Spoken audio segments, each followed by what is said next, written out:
Friends, நம்ம பார்க்க போகிற ஹிந்தி படம் அது டப்பிங் தமிழ் படம் தான். அது வந்து பிளாக் அவுட். இந்த பிளாக் அவுட் படத்தை இயக்குனது வந்து பார்த்திங்கன்னா தேவங் பவுசர். ரைட்டிங் வந்து பார்த்திங்கன்னா தேவங் பவுசர், அப்பாஸ் தலால், ஹுசைன் தலால்ன்ற இது. இந்த படம் வந்து பார்த்திங்கன்னா விக்ரன் மசி, சுனில் கிரோவர், மௌனி ராய், அவங்களாம் இன்னும் நிறைய பேர் நடிச்சிருக்காங்க. இதோட ஸ்டோரி நரேஷன் வந்து அனில் கபூர் பண்ணியிருக்காரு. டான் ஆஸ்கராக வந்து சுனில் கிரோவர் நடிச்சிருக்காரு. ஸோ இதில் வந்து பார்த்திங்கன்னா முக்கியமான கதை வந்து பார்த்திங்கன்னா அந்த பூனேயில் வந்து ஒரு நாள் நைட் நடக்கிற கதை தான். ஸோ இந்த ஒரு நாள் நைட்டில் வந்து பார்த்திங்கன்னா ஃபஸ்ட்டு வந்து ஒரு நகைக்கடையில் வந்து ஒரு குரூப் வந்து திருடும். அவங்க திருடி வருவாங்க. அட் சேம் டைம்னு போடுவாங்க 7:51. அப்போ ஹீரோ வந்து வீட்டில் இருப்பார். அப்போ அவங்க ஒய்ஃப் வந்தவுடனே ஒய்ஃப் சமைச்சுட்டு இருக்கோம். அப்போ ஹீரோ வருவார். ஹீரோ வந்து பேசிகிட்டே இருப்பார். அப்போ வந்து கரண்ட் வந்து கட் ஆகிடும். நீங்கள் போயிட்டு சில பொருட்கள்லாம் வாங்கிடுவாங்க அப்படின்னு அனுப்புவோம்.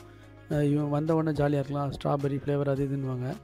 சரி, அப்படியே நல்லா இருக்க மாதிரி இருக்கும். ஸோ இவரும் வெளியே போனால் அவங்க ஃப்ரெண்டு ஒருத்தர் நின்றுப்பார். அவரை கூப்பிட்டு அவங்க போய் வீட்டில் விட்டு வரும்போது பார்த்திங்கன்னா ஒரு தற்செயலாக ஒரு ஆக்சிடெண்ட் ஆகும். அது என்னென்னு பார்த்திங்கன்னா அந்த நகைக்கடையில் திருநவங்க அவங்களோட நகையை எடுத்துகிட்டு வரும்போது அந்த வேன் வந்து இவரோட கிளாஷ் ஆகிருக்கும், கீழே விழுந்திருக்கும், இதுவாகி.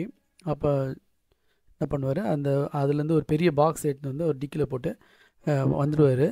அப்போ வரும்போது திடீர்னு ஒரு ஆக்சிடெண்ட் ஆகும்.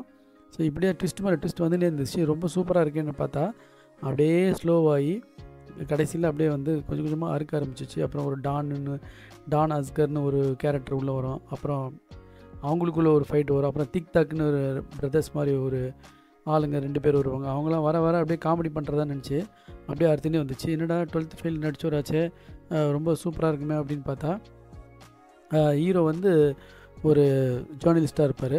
ஸோ அவர் சில ட்விஸ்ட்லாம் பண்ணி அவங்க ஒய்ஃபையும் அவங்க ஃப்ரெண்டும் இவருக்கு மோசம் பண்ணவங்கள போட்டு கொடுப்பாரு. அது மாதிரி சீன்லாம் வரும். அதெல்லாம் நல்லா இருந்தது. பட் சில சீன்ஸ்லாம் ரொம்ப ரொம்ப போர் வச்சு போச்சு. ஸோ இது வந்து பார்த்திங்கன்னா முழுக்க முழுக்க காமெடி பேஸ்ட் மாதிரி இருந்தது. அப்புறம் பார்த்திங்கன்னா ஒரு ரொமான்டிக் த்ரில்லர் மாதிரி ஆச்சு. ஸோ அப்படியே மாறி போச்சு. ஸோ லென்னி டிசோசாவா விக்ரன் மசி நடிச்சிருக்கார் 12th ஃபெயிலில். ஸோ அந்த படத்தில் நடிச்சவர் வச்சு ரொம்ப சூப்பராக இது பண்ணியிருப்பாங்க. இந்த இதுன்னு பார்த்தா ரொம்ப அந்த அளவுக்கு சொல்கிற மாதிரி இல்லை.